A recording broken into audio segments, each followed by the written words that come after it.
Boas-vindas a todos a mais uma sessão deste ano Laudato Si, na Universidade Católica Portuguesa, Ecos e Olhares sobre a Laudato Si.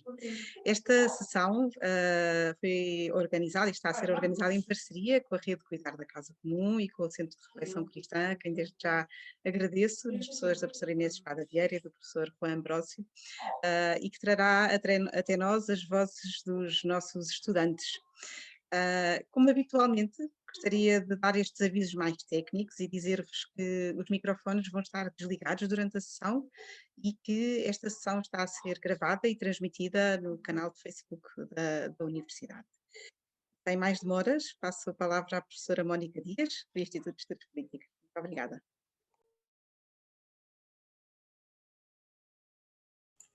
Muito obrigada eu, para mim, mas também para os meus amigos e colegas, a professora Inês Espada Vieira e também o professor Juan Ambrósio. Um prazer estarmos convosco e gostaríamos, em primeiro lugar, e também em nome do Centro de Reflexão Cristã, a que pertencemos e que organiza também a cooperação com o caso este evento, agradecer aos organizadores e obviamente ao convite tão estimulante que nos fizeram e obviamente que aceitamos imediatamente e com imenso gosto e fico contente por termos tantas pessoas inscritas que querem connosco refletir sobre este tema.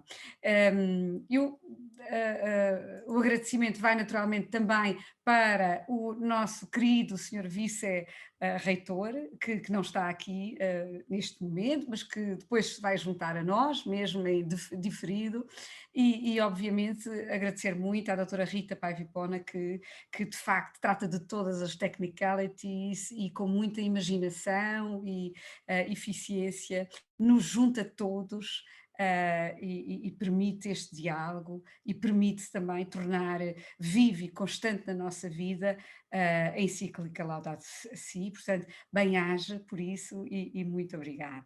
E gostaria talvez agora fazer apenas uma breve introdução e esta introdução um, tem a Laudato Si, obviamente, que é sempre difícil, porque ela é um mundo e a encíclica entrelaça o mundo no seu todo e faz dele um abraço. É mais do que um entrelaçar, é mesmo um abraço.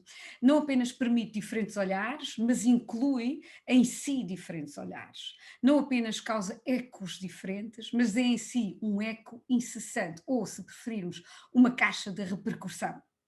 É uma provocação, um texto crítico, sim, mas profundamente esperançoso, confiante. E lembra-nos um bocadinho o que Ernst Bloch designou por o princípio da esperança, ou seja, a esperança como propensão humana, uma esperança que está sempre a caminho e que aponta também caminhos. Nunca está perfeita, mas em contínuo aperfeiçoamento e com isso define a própria humanidade. E é precisamente neste momento em que nos encontramos hoje que precisamos de muita esperança. E eu gostaria, talvez muito rapidamente, de projetar aqui o meu ecrã, compartilhar, para apenas mostrar esta imagem, que agora podem ver também no vosso ecrã, não é? Esta é uma imagem da Terra, vista do espaço, uma fotografia tirada por um astronauta alemão que se encontrava em passeio no espaço, literalmente, num trabalho científico, portanto, ligado também à universidade, e ele diz que quando viu esta imagem, portanto, antes de tirar a fotografia, quando viu esta imagem, ele ficou completamente encantado, literalmente, maravilhado, porque disse que foi uma das coisas mais belas que viu em toda a sua vida. E ele constatou que, de facto, esta terra era ainda azul, era uma esfera lindíssima, quase perfeita, portanto, teve uma sensação, de facto, de beleza muito, muito grande. E teve consciência, nesse momento, de que, e partilhando, enfim, a estação onde ele estava a trabalhar, não é? Onde estavam colegas de muitas regiões do mundo, de muitas culturas diferentes, falavam línguas diferentes, e ele dizia que ao olhar aqui para a Terra, ele percebeu que, na verdade, não havia nem línguas, nem diferentes que dividissem para separar, não havia muros nenhuns, portanto, aquela ideia de que temos que é possível ver o muro chinês a partir da Lua, não é verdade, é um fake news, portanto, não se vê, o que se vê é uma casa comum. E é isso que ele sentiu. E creio que nós muitas vezes perdemos a perspectiva geral, esquecemos de olhar para este big picture, porque esta é a nossa casa comum, onde apenas existe uma espécie humana e não raças ou países ou fronteiras. Portanto, existe esta terra que é a única que temos, não é? Portanto, e que temos que cuidar e que a gente deve olhar como uma pedra preciosa que está aqui e que obviamente é a nossa casa comum e é isso a única, o que de facto existe. E, enfim, com esta ideia, gostaria de voltar para a encíclica em que o Papa Francisco pergunta, perante este mundo, perante esta terra, que mundo queremos deixar às crianças? É algo que surge logo, uma das primeiras interrogações, não é? E nós hoje poderíamos perguntar que mundo querem construir estas crianças? Que mundo querem construir os jovens de hoje? O que é que eles, em que mundo é que eles sentem que vivem e como é que o querem cuidar? E é este, na verdade, o tema de hoje. Portanto, a professora Inês, o professor Juan e eu vimos que era talvez muito mais interessante dar voz a três jovens, a três alunos da Universidade Católica Portuguesa,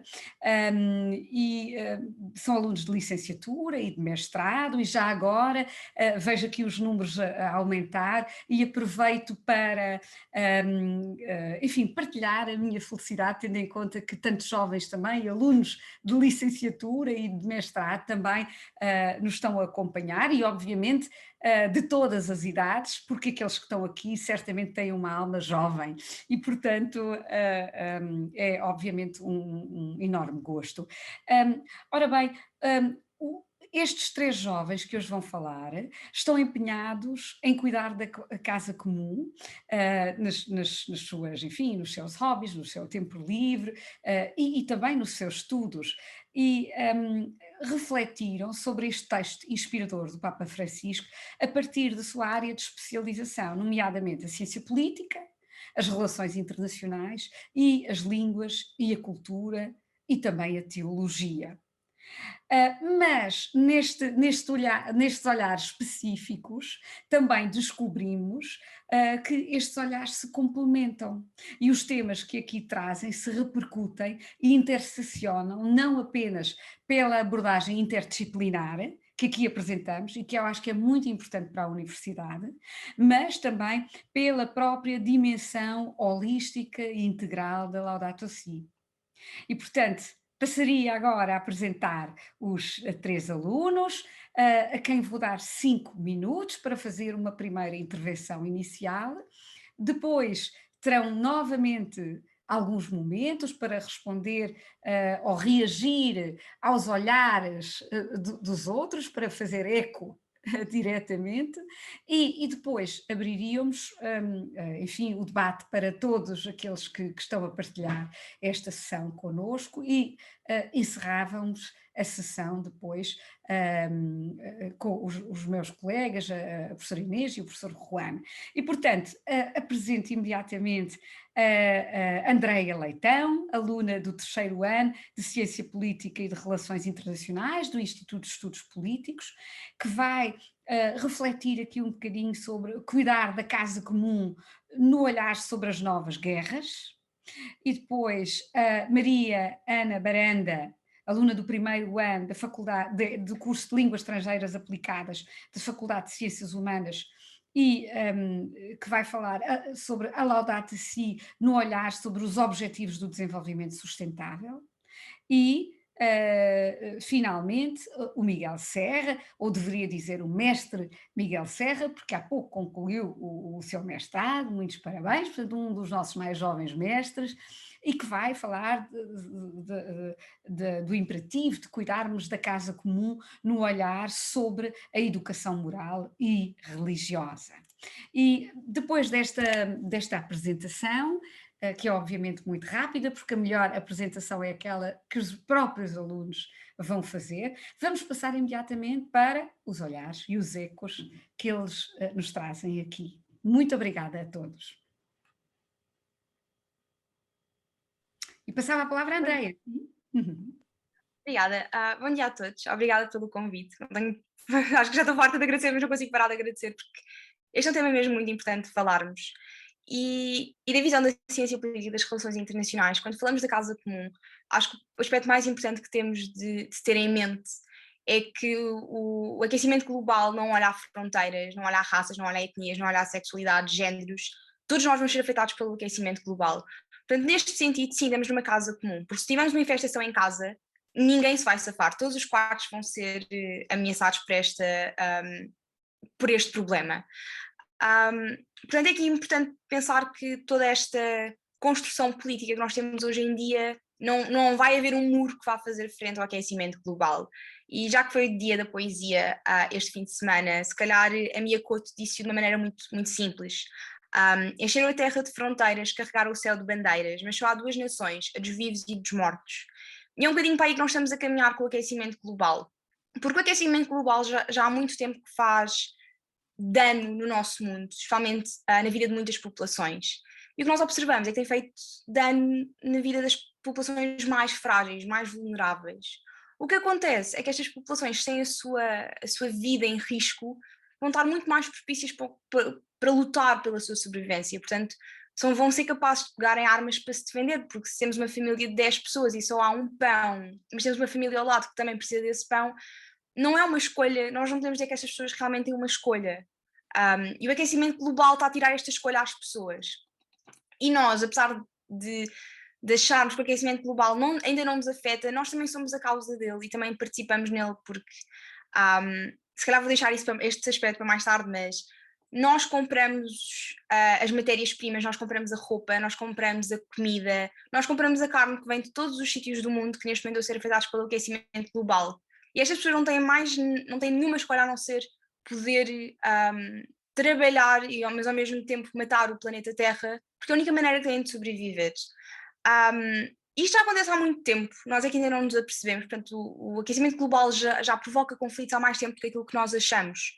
De tal modo que o ex-secretário-geral Ban Ki-moon, o ex-secretário-geral da ONU, Ban Ki-moon, considerou Darfur o primeiro conflito de aquecimento global do mundo devido à seca e desertificação. Óbvio que também houve outros fatores políticos, mas este foi um aspecto predominante. E já há estudos hoje em dia, sendo que esta é uma área que está a ser explorada cada vez mais, que a Primavera Árabe também já teve raízes com o aquecimento do aquecimento global. O aquecimento global esteve na origem da Primavera Árabe, de certo modo. É importante salientar é que não é uma relação óbvia, não é uma relação direta, é uma relação linear, com nuances e complexa, e acima de tudo multidimensional. Isto parece tudo muito abstrato o que eu estou a dizer, mas se calhar vou-vos dar alguns números, porque estes números chocaram e acho que também vos vão chocar a vocês. Segundo o Crisis Group International, um grande grupo de pesquisa pela paz, no estudo eles concluíram que por cada subida de meio grau centígrado, nem sequer chegamos a 1 grau, meio grau centígrado, o risco de conflito armado aumenta entre 10% a 20%. Portanto, nem sequer vamos fazer as contas quando chegarmos aos 5 graus, quando subirmos 5 graus centígrados. Portanto, isto começa a ser uma coisa cada vez mais óbvia. Os países que estão a experienciar uma subida da temperatura média estão a caminhar para o conflito armado. E se agora voltarmos um bocadinho atrás, à relação que eu disse, uma relação multidimensional, temos o aquecimento global. O aquecimento global deterioriza a vida das pessoas. Ao deteriorizar a vida das pessoas, vamos ter conflitos armados, porque as pessoas vão ter de lutar pela sua vida. Os conflitos armados, só por si, se tirarmos o aquecimento global, portanto, vamos tirar agora por um momento o aquecimento global daqui, só o conflito armado em si tem acarreta uma série de consequências. Violações de direitos humanos. Por norma, onde há conflito armado, não há um Estado que consiga ou proteger as pessoas, responder às necessidades das populações, e, portanto, ao mesmo tempo, também não vai conseguir começar a controlar a pegada ecológica das suas populações. E é importante notar, de certo modo, que, tal como o aquecimento global provoca conflitos armados, também os conflitos armados aumentam o aquecimento global. Um exemplo muito conhecido são os diamantes. As minas de diamantes e de ouro deteriorizam muito a natureza. Então, temos aqui uma relação que funciona para os dois lados. Portanto, isto é um bocadinho uma bola de neve que uma coisa faz a outra, depois a outra vai fazendo a outra e sempre assim. E acima de tudo, conflitos armados, quando conjugados com o aquecimento global, leva ao grande tema das migrações. As migrações têm vários efeitos, portanto, têm tensões internas. Nós observamos muitas migrações do campo para as cidades e sabemos que as cidades não há cidade que tenha capacidade para conseguir acolher toda a gente. Mas também para países vizinhos. Por exemplo, é o caso da União Europeia. Nós não estamos só a receber migrantes que estão a fugir de guerras. Estes migrantes também estão a fugir da vida que têm devido ao aquecimento global. Portanto, há aqui uma grande estabilização. Isto vai-nos afetar a todos. Não vamos ter maneira de fugir disto. E acho que a melhor maneira de sumarizar aqui a minha pequena intervenção, o International Committee of the Red Cross, portanto, a Organização Internacional da Cruz Vermelha, num estudo que fez, diz que dos 20 países mais vulneráveis ao aquecimento global, 12 desses países estão atualmente em conflito. São alguns: o Iémen, o Mali, o Afeganistão e a República Democrática do Congo e a Somália. Portanto, acho que isto diz tudo. Está a começar a ser cada vez mais óbvio peço desculpa, as semelhanças entre os conflitos, como é que eles estão interligados. E, acima de tudo, acho que para acabar a minha intervenção, acho que é preciso nós olharmos para o aquecimento global de uma questão humanitária. Quem está a destruir o mundo não são só pessoas gananciosas, são pessoas que não têm outra maneira de viver, têm de destruir a natureza, porque se não o destruírem não vão ter comida para pôr na mesa, não vão ter mais nada para o fazer. Portanto, estamos todos nisto porque nós estamos a comprar aquilo que as pessoas estão a destruir. Portanto, temos de pensar em respostas diferentes. Obrigada. Muito obrigada, querida Andreia Leitão, pela sua primeira apresentação, que reflete muito bem esta preocupação das novas guerras, e certamente vai haver perguntas e comentários sobre esta área, mas passaria agora de imediato para Maria Barandas. Olá, bom dia. Gostava desde já de agradecer a oportunidade por estar aqui a falar. Eu vou falar mais na minha visão pessoal, tanto perante a encíclica como perante os Objetivos de Desenvolvimento Sustentável. Os Objetivos de Desenvolvimento Sustentável, para quem não sabe, são 17 objetivos que pertencem à Agenda 2030 e que formam uma espécie de uma lista das coisas a fazer em nome dos povos e do planeta. Eu conheci os Objetivos de Desenvolvimento Sustentável através da professora Inês. Ao fazer pesquisa para um trabalho, a professora Inês sugeriu para eu investigar um pouco sobre os Objetivos de Desenvolvimento Sustentável. E eu achei curioso o facto de eu, que me considero uma pessoa interessada pelo clima e pelas alterações climáticas e pela toda esta questão em geral do planeta, eu não conhecia os Objetivos de Desenvolvimento Sustentável, ou seja, eu sabia que temos que proteger a vida marinha, temos que poupar água, as coisas que são de senso comum, mas não sabia que se tinham dedicado a criar e a definir objetivos para alcançar, neste caso, em 2030. Em relação à encíclica, eu conheci a encíclica antes de entrar na faculdade, eu estava ainda na escola e eu tive uma formação sobre a encíclica e eu não reti a verdadeira mensagem. Eu percebi que a encíclica falava do planeta e da importância do homem e de cuidar da casa comum, mas eu acho que só quando cheguei à faculdade e investiguei mesmo seriamente sobre a encíclica para fazer um trabalho, é que percebi o verdadeiro significado de uma ecologia integral, que é juntar no seu seio a importância tanto do homem como do planeta. E por isso eu achei importante relacionar os Objetivos de Desenvolvimento Sustentável com a encíclica. Porquê? São ambos de vertentes diferentes, um aparece na vertente da igreja e outro aparece na vertente mais política, mas surgem por volta do mesmo tempo, focam a mesma mensagem e procuram responder ao mesmo problema, e eu acho que isto demonstra a urgência que é cuidar do planeta e também cuidar da qualidade de vida das pessoas. e isso é muito importante, e o que eu gosto bastante é a mensagem que transmite, que é não só cuidar do planeta, mas também dos seres humanos que nele vivem.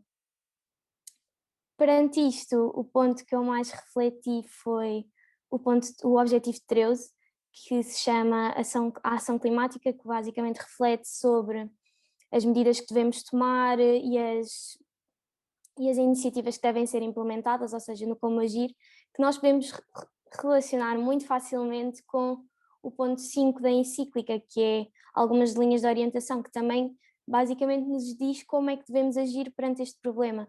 E eu acho que é bastante importante, sim, consciencializarmos a população do problema, explicar a situação, para toda a gente perceber o que é que nós estamos a viver, mas a chave para resolver este problema é o como passar das palavras à ação, que medidas é que devemos tomar, ou seja, que soluções é que têm que ser criadas para resolvermos e para combatermos isto. E o ponto mais importante é que temos que combater isto juntos, como ambas as iniciativas dizem, só juntos é que podemos resolver este problema, mas juntos, enquanto população, enquanto governo, enquanto empresas, toda a gente tem que colaborar de formas diferentes para conseguirmos alcançar este objetivo rapidamente, porque a verdade é que o tempo está-se a esgotar e quando mais rápido trabalharmos, mais rapidamente se vai resolver este problema.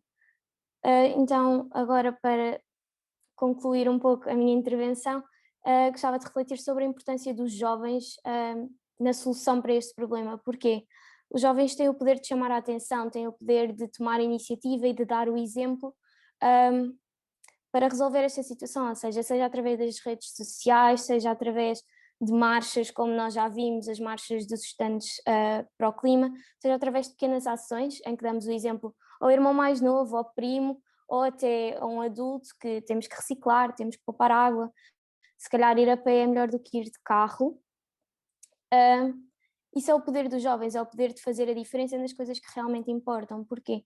Porque o planeta é o nosso futuro, nós vamos ter que viver e vamos ter que deixar um planeta para as gerações futuras. Então temos que pensar em trabalhar para melhorar o nosso futuro e a nossa qualidade de vida. Pronto. E concluo aqui. Muito obrigada também, Maria, pela sua intervenção e, de facto, recordar-nos dos Objetivos de Desenvolvimento Sustentável, que também estão em constante diálogo e entrelaçados entre si, todos os 17 objetivos. E com isto vamos então olhar agora para olhar para o olhar da teologia e o palco é seu, Miguel. Obrigado, professora Mónica. Bem, então, a minha partilha, a minha intervenção vem com base não só naquilo que eu estudei em teologia e aquilo que foi a minha tese de mestrado, mas também aquilo que fui aprendendo e que me fui apercebendo ao longo do tempo em que fui dando aulas de Educação Moral Religiosa Católica. Eu dou aulas em Leiria, no Colégio Conciliar Maria Imaculada e no Instituto Educativo de Juncal, e a partir desta experiência, depois também com o estudo desta encíclica na tese de mestrado, ajudou-me aqui a refletir um bocadinho mais esta questão.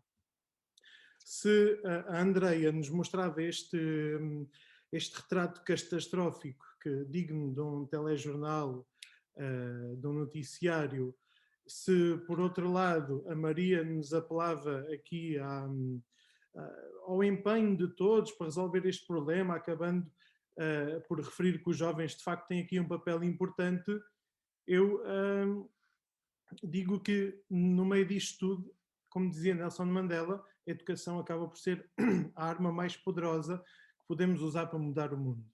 E portanto, eu acho que esta encíclica do Papa Francisco, ele é um excelente instrumento educativo. E tendo por base sempre esta ideia, eu como professor, os meus colegas como professores, que nos empenhamos nisto, porque não sou o único, há professores de ciências também empenhados verdadeiramente nesta questão ecológica, é importante termos em conta que, como diz o Papa, tudo está interligado com tudo. E com base nisso desenvolvemos a nossa ação, nunca esquecendo que tudo está interligado com tudo. Porque se nós nos esquecermos disso, acabamos por fazer ações ambientais muito boas, com certeza, sociais muito boas, com certeza também, mas não na lógica da Laudato Si. Portanto, isto parece-me que faz aqui toda a diferença ter este pano de fundo. Ao mesmo tempo, a encíclica é um guião, e esta questão ecológica é uma questão de diálogo interreligioso, mas não só interreligioso, de diálogo também com não crentes. Porque, de alguma maneira, todos encontramos na questão ecológica uma razão de fundo. Tem razão, é necessário, há uma necessidade imediata. E por isso, parece-me que aqui temos um belíssimo espaço de diálogo.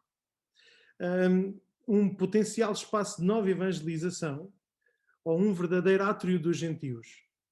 Como há uns tempos atrás, há uns anos atrás, relativamente à nova evangelização, se dedicou o Fisichella, o átrio dos gentios, o cardeal Ravasi, que muito falaram nisso no ambiente do diálogo com a cultura. A mim parece-me que a questão ecológica é um espaço propício a isto mesmo. É importante passarmos a mensagem de que não há uma crise ambiental e não há uma crise social.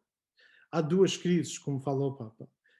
A única e complexa crise socioambiental. E isto é importante passar esta ideia nas nossas escolas, como eu dizia há pouco, para não fazermos ações ambientais e ações solidárias desligadas. Por isso, é fundamental nas escolas abordar esta vertente mais social e humana da questão ecológica. E porquê esta vertente mais social e humana? Porque, à partida, a questão ecológica está presente nas nossas escolas. Toda a gente sabe que deve reciclar, toda a gente sabe a importância em termos atitudes de poupar água, de pouparmos recursos, usar a energia elétrica em vez de energia fóssil, por exemplo. Nas escolas, todos nós apelamos a isso à partida. Agora, ligar a ecologia à questão social é uma coisa que não acontece. E aqui parece-me que poderá estar o ponto-chave, o ponto de viragem. Importante formar os alunos numa educação para o cuidado. E os docentes são aqueles que orientam este processo de ensino-aprendizagem, levando os alunos ao crescimento pessoal. O cuidado não é apenas uma forma de agir, não é, mas é então uma maneira de ser. É porque se eu faço ações solidárias, à partida nós todos fazemos, né?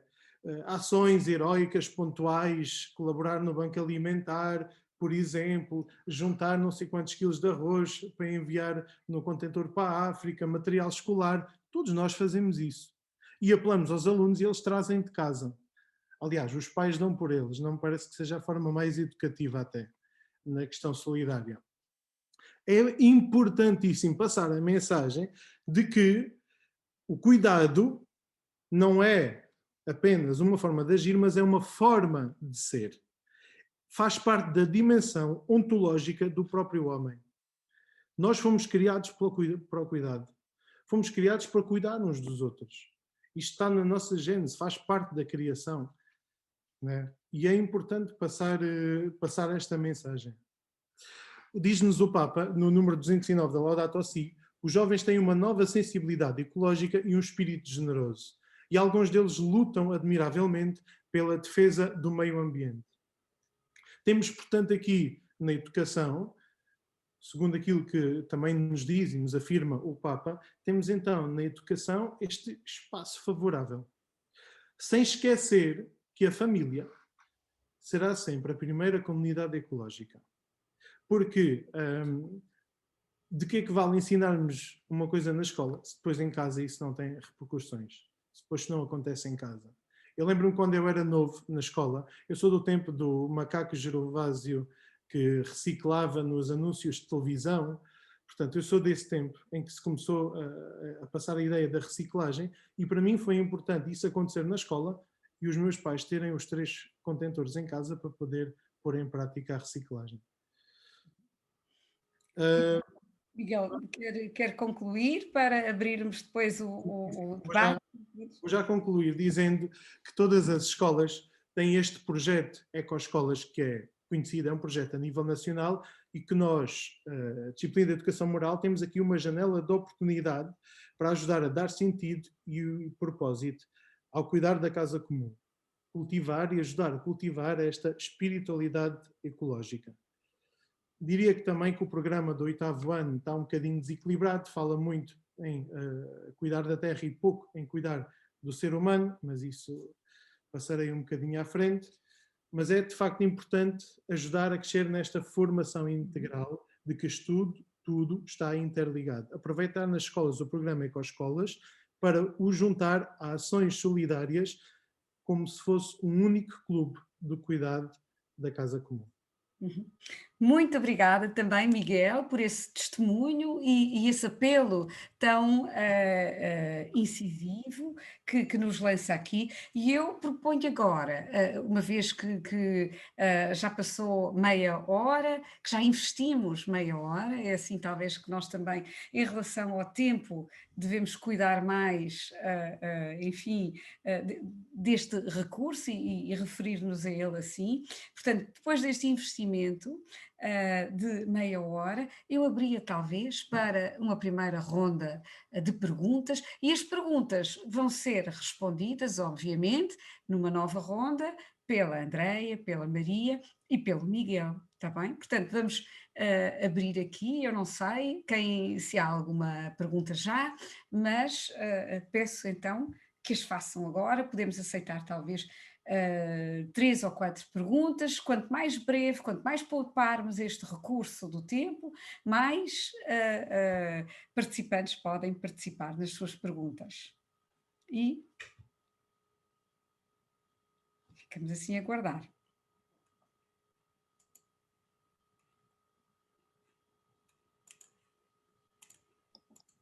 Não sei se me é permitido fazer uma breve partilha. Com certeza, é até desejado.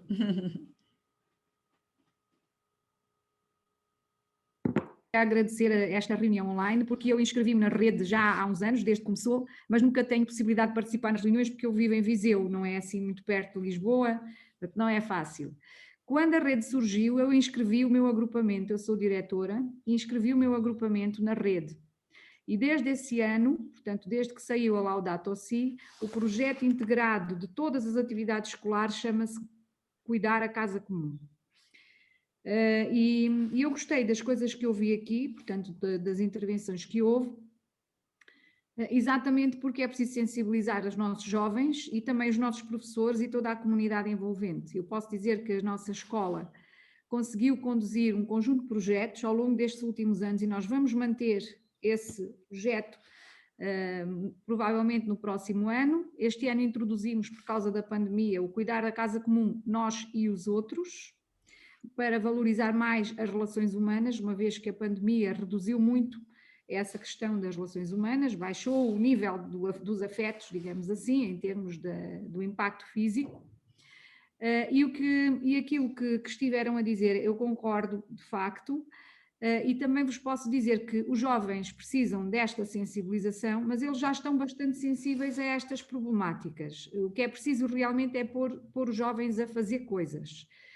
Por exemplo, uma das coisas que fizemos aqui para partilhar também como é que os jovens podem realmente dar alguma novidade a isto, foi um estudo que eles próprios desenvolveram no 10º ano sobre todas as terras daqui do concelho. Este é o concelho de Sátão, é o concelho perto de Viseu.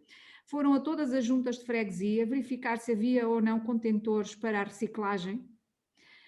Depois de fazerem essa recolha de dados e dos locais que eles entendiam, ouviram a população, tentaram perceber onde é que era preciso colocar mais contentores, foram falar com o Presidente da Câmara, marcaram uma reunião.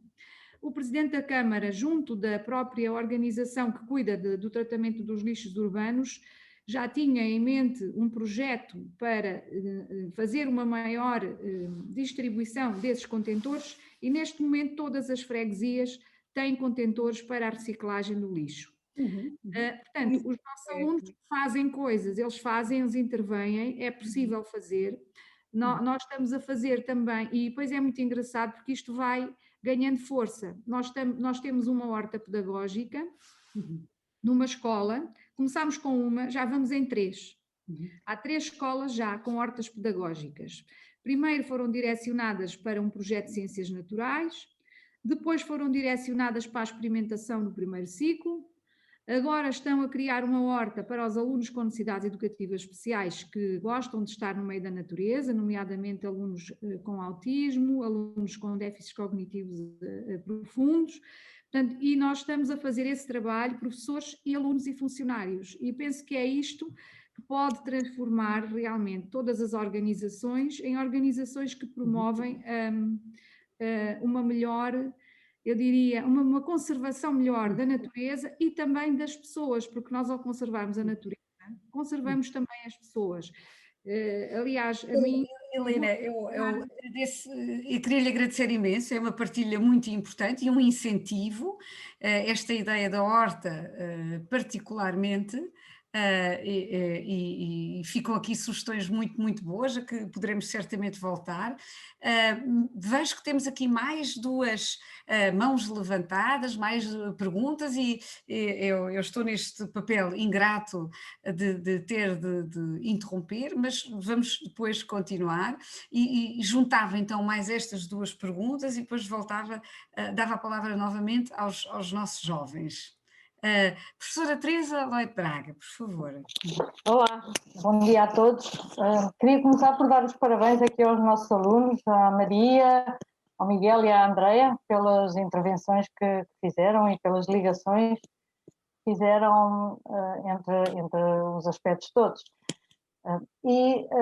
Deixava aqui o desafio, o qual provavelmente já terão, de, em conjunto, os 3, eventualmente com a professora Mónica Dias, tentarem ver o que é que a universidade poderia fazer de concreto em todas as áreas para consciencializar melhor os professores e os alunos de todas estas dinâmicas tão importantes para preservar o planeta que é de todos nós, e particularmente para que as pessoas interiorizassem, como o Miguel referiu, que está tudo interligado e que o que quer que façamos pode não ser perceptível aos outros, mas tem impacto. E por isso é muito importante perceber isso para ser cuidado em todos os aspectos, fora da nossa casa particular, como se fosse nossa. Basicamente é isso. Deixo aqui a sugestão e os meus parabéns uma vez mais. Obrigada. Obrigada, querida professora Teresa, e como se vê, depois também há resposta, ou seja, temos uma sessão, a universidade está a agir e o feedback é um feedback de entusiasmo. Vamos passar então a mais 2 perguntas e depois sim, porque vejo aqui o professor José Osório e também a professora Hermenegildo, e então pedia brevidade, para que depois possamos ouvir então os ecos a estas perguntas dos nossos alunos. Sim, por favor, Sr. José Osório. Eu gostava de colocar uma questão na continuidade desta ideia de que está tudo interligado, em que o Papa insiste muito, sobre a questão, para além dos objetivos para o desenvolvimento sustentável definidos pela ONU em Assembleia Geral, também há no decurso deste ano Laudato Si, que começou em maio passado e está talvez quase a terminar, também foram definidos um conjunto de objetivos Laudato Si, ou pelo menos ficaram assim conhecidos. Eu prefiro chamá-los de metas Laudato Si, que começam com aqueles 2 mais importantes, que são responder ao clamor dos pobres e responder ao clamor da terra, e depois seguem para a questão da economia ecológica, da necessidade de adotar estilos de vida simples, e são 7 objetivos que estão assim definidos, que estão já bastante divulgados, mas eu gosto de chamar-lhe metas porque quando se lançou o ano Laudato Si, foi definido um objetivo central, que era chegar-se ao fim do ano Laudato Si com um compromisso público assumido como conduzindo a sustentabilidade total num prazo de 7 anos. Isto estava no documento do Dicastério para o Desenvolvimento Humano Integral, que lançou o ano Laudato Si. Eu penso que nesta iniciativa extremamente interessante, muito participada, com preocupações de todos, em que está a Universidade Católica, está a rede de cuidado da Casa Comum, era importante percebermos em que ponto estamos sobre a construção desse compromisso, que deveria ser construído, penso eu, em partilha, e portanto, gostava que iniciativas se estão a tomar e como é que vamos lá chegar, porque o tempo já escasseia, pelo menos, para atingirmos dentro do ano Laudato Si que está a decorrer. Obrigado. Muito obrigada, professor José Osório. Parece-me que é muito importante olharmos para a Laudato Si, não só como uma proposta, mas como um compromisso e com metas, porque de repente tudo fica diferente, não é? Parece que a bola passa para o nosso lado. É certamente uma pergunta interessante para lançar aos jovens e, de facto, eu tinha dito que só já poderia falar o professor Hermenegildo, mas pronto, vejo aqui que há uma intervenção do Colégio do Amor, e com o nome destes, quem é que resiste, não é? Portanto, como é que seria possível recusar? E, portanto, mas peço, aqui vem o compromisso e a meta de serem muito breves na vossa pergunta. Muito obrigada. Então vamos lá ouvir. Sim, por favor. Do Colégio Amor de Deus, eu queria agradecer a possibilidade desta participação e o contexto que vai sendo descrito em relação à parte da ecologia. Queria partilhar que o Colégio está em negociação com a Câmara para ceder um terreno para ser implantada uma ilha ecológica, é um projeto de alunos. Sobretudo queria agradecer e não resistir que uma das exponentes foi nossa aluna recentemente, que é a Andreia Leitão, e nós tínhamos que dizer isto. Parabéns a Andreia, és um orgulho para nós e muito obrigada, e já não ocupo mais tempo. Isto com todo o merecimento também para os dois outros intervenientes. E quando puderes, visita-nos. Obrigada. Muito obrigada. Assim vimos como de facto o mundo é pequeno e está sempre interligado. E sim, por favor, professor Hermenegildo, a sua última intervenção dos convidados, do público, sim, por favor. Foi com uma grande alegria que assisti a este bate-papo e encantado com a nossa juventude e com o espírito que se está a viver neste momento na Universidade Católica, pelo menos pelo que agora podemos ouvir, verificar e considerar. De qualquer maneira, para além de tudo e todo entusiasmo, creio que a orientação toda foi planetária, foi macro, foi uma visão muito abrangente. Há coisas pequeninas que, por vezes, nós esquecemos. Não sei se são da mesma opinião ou não. Falou-se muito no problema da reciclagem, mas nós só reciclamos na medida em que deixamos para reciclar mais do que aquilo que devíamos deixar para reciclar. Isto é, muitas vezes falhamos na frugalidade, na moderação, na capacidade de não exagerar a possibilidade do mundo crescer na produção e nos bens que estão à disposição de cada um, para além daquilo que nós necessitamos. E era isto que eu gostava de ouvir, uma reação da vossa parte. Com os meus parabéns, claro. Muito obrigada por esta pergunta muito concreta e passo imediatamente aos nossos alunos, à Andreia, à Maria e também ao Miguel. Por favor, Andreia. Não sei se os meus colegas querem primeiro, não sei se tem alguma intervenção e depois nós vamos puxando uns pelos outros. Não sei se algum de vocês tem alguma ideia que queira puxar imediatamente. Se quiser, André, eu posso... E depois eu vou puxando, não sei, acho que se calhar seria mais interessante irmos puxando uns pelos outros e pelas ideias que se calhar aparecem logo. Eu queria só acrescentar, como o professor Hermenegildo disse, e tem muita razão, e eu quando falo, é uma questão que eu também pensei, eu quando falo numa educação ecológica, é logo como prevenção a priori, não é aumentar aqui a reciclagem. Isso seria como que eu compreendo o que diz, porque será como estamos a tentar remediar, né?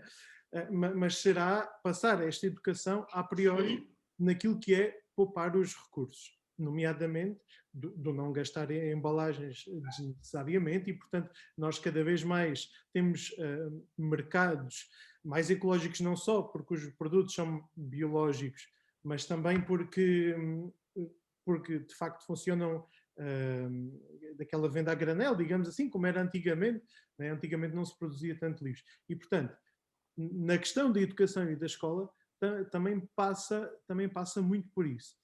Mas não é só isso. Eu costumo dar um exemplo na escola aos meus alunos, que se calhar muitos desconhecem, relativamente ao café. O café, nós somos um país que consome muito café. E os alunos, a partir do secundário, no bar da escola, começam a consumir também café. Sendo que nós temos em Portugal uma prática de café por cápsulas em casa, digamos assim. Eu costumo dar o exemplo da Nespresso, estou a patrocinar, mas eu não ganho nada para a Nespresso. Mas acho de facto interessantíssimo. Porquê? Porque a Nespresso tem uma prática muito ecológica, não só nas cápsulas que as recicla e reutiliza sempre o mesmo alumínio, mas porque pratica uma economia sustentável, em que compra o café aos produtores, dá formação aos produtores, por exemplo, do Iémen, um dos países mais pobres. A Nespresso vai lá, dá-lhes a formação, paga-lhes o café, compra-lhes o café e ajuda a construir escolas, a construir centros de saúde para aquelas populações terem qualidade de vida.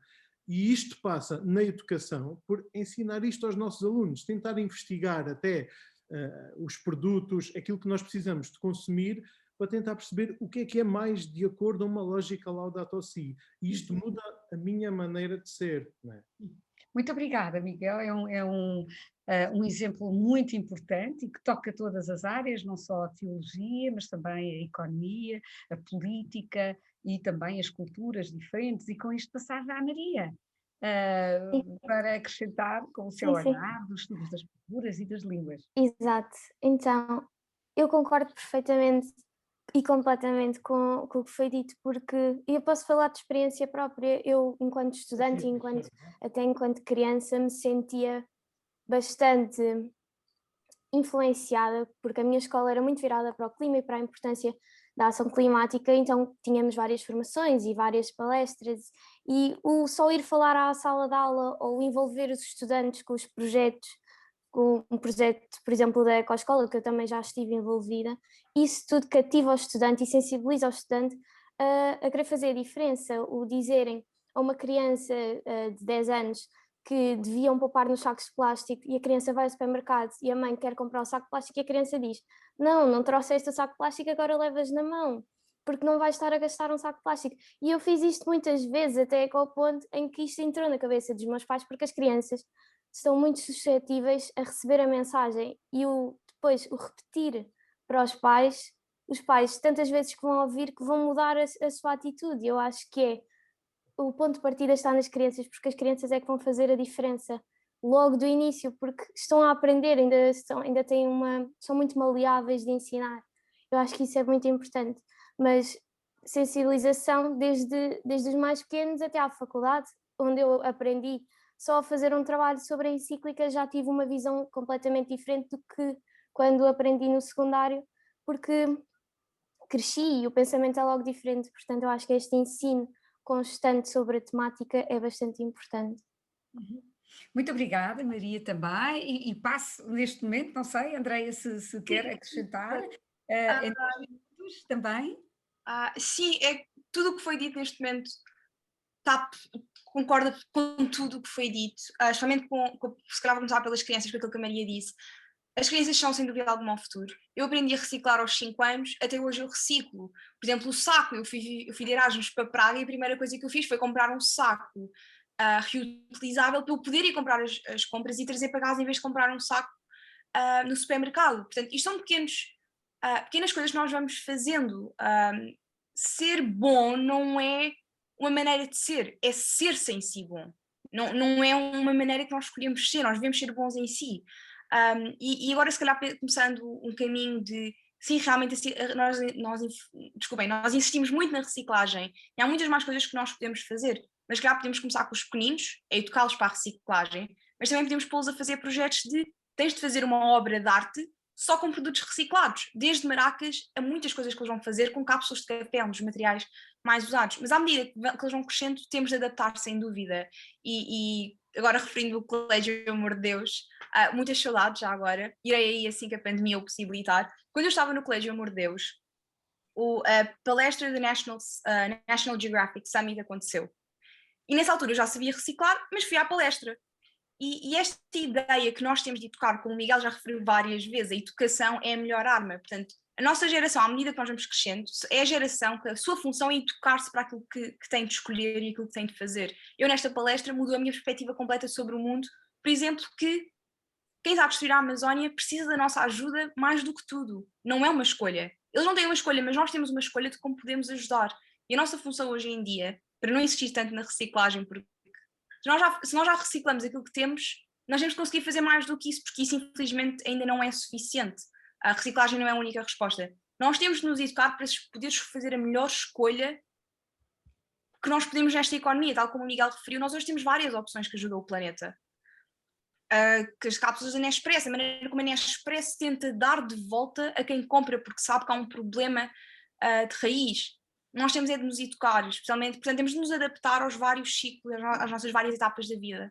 Obrigada. Muito obrigada. Eu acho que estas intervenções dos jovens em resposta, ou em reação, ou como eco das perguntas que foram feitas, todas elas manifestam muita esperança, manifestam o que os jovens nos têm a ensinar a nós e, de certa forma, baseiam-se num princípio da liberdade, ou seja, como foi dito aqui, que nós, afinal, temos escolha, não é? Mas a escolha está sempre ligada a um compromisso e a um dever também, que é esta nossa casa comum, e baseia-se na esperança da responsabilidade que significa responder aos desafios. E eu creio que neste tom podemos talvez concluir esta sessão, passando, e passava agora a palavra à professora Inês também, para mais uma vez fazer eco sobre aquilo que foi, os muitos sons que aqui ouvimos, e eu não sei se o nosso querido colega, o Juan, está em condições de Estou. Muito bem, aqui está, e então também ao professor Juan, por favor, agora a palavra para concluir. Toma liberdade, não é, Juan? Queria aqui falar duplamente feliz por este encontro, como docente da Faculdade de Ciências Humanas e também como vice-presidente do Centro de Reflexão Cristã. Foi com muita alegria que fui vendo vários dos nossos associados e amigos aqui presentes, e queria assinalar que entre todas as coisas que aqui falámos, eu queria destacar a questão da educação, porque é através da educação, não é, que nós sabemos que é uma arma tão morosa, uma estratégia muito demorada, mas de facto a mais eficaz. É pela educação que nós podemos atingir aquela questão da frugalidade de que nos falou o Hermenegildo Dourado e este que está ligado àquele primeiro R do reduzir, depois reutilizar e só depois reciclar. De qualquer maneira é interessante que do ponto de vista até histórico da nossa educação para o ambiente, nós vamos todos dar à reciclagem, porque ele também assinala um momento de viragem que a geração jovem como a minha se recordará dessa novidade que uma vez nos foi apresentada. Só mais uma questão, eu acho que este encontro organizado em parceria com a Rede Cuidar da Casa Comum, a Universidade Católica Portuguesa, o Centro de Reflexão Cristã, e convocando aqui 3 áreas científicas e 3 faculdades, é ele também este encontro, um momento Laudato Si na sua essência, ou seja, a rede, a cultura do diálogo, como o Juan certamente poderá falar, ou o diálogo como cultura, e esta esperança que nos une a todos. Obrigada e muitos parabéns, e obrigada aos alunos, que eu acho que é isso que nós queremos, ouvi-los e aprender com eles também. Juan. Muito obrigado também, não sei se me ouvem em condições, estou no carro, porque vim agora a fazer um exercício de ecologia integral, fui com o meu querido pai à vacina. Ele acabou de ser vacinado e, portanto, parei agora aqui, já o deixei em casa e parei aqui, tenho estado a ouvir. Mas esse é um exercício de ecologia integral também, porque é um tal cuidado com o ser humano. Gostaria de acrescentar 3 R's ao que a Inês acabou de dizer. Começar por um R, que é o recusar.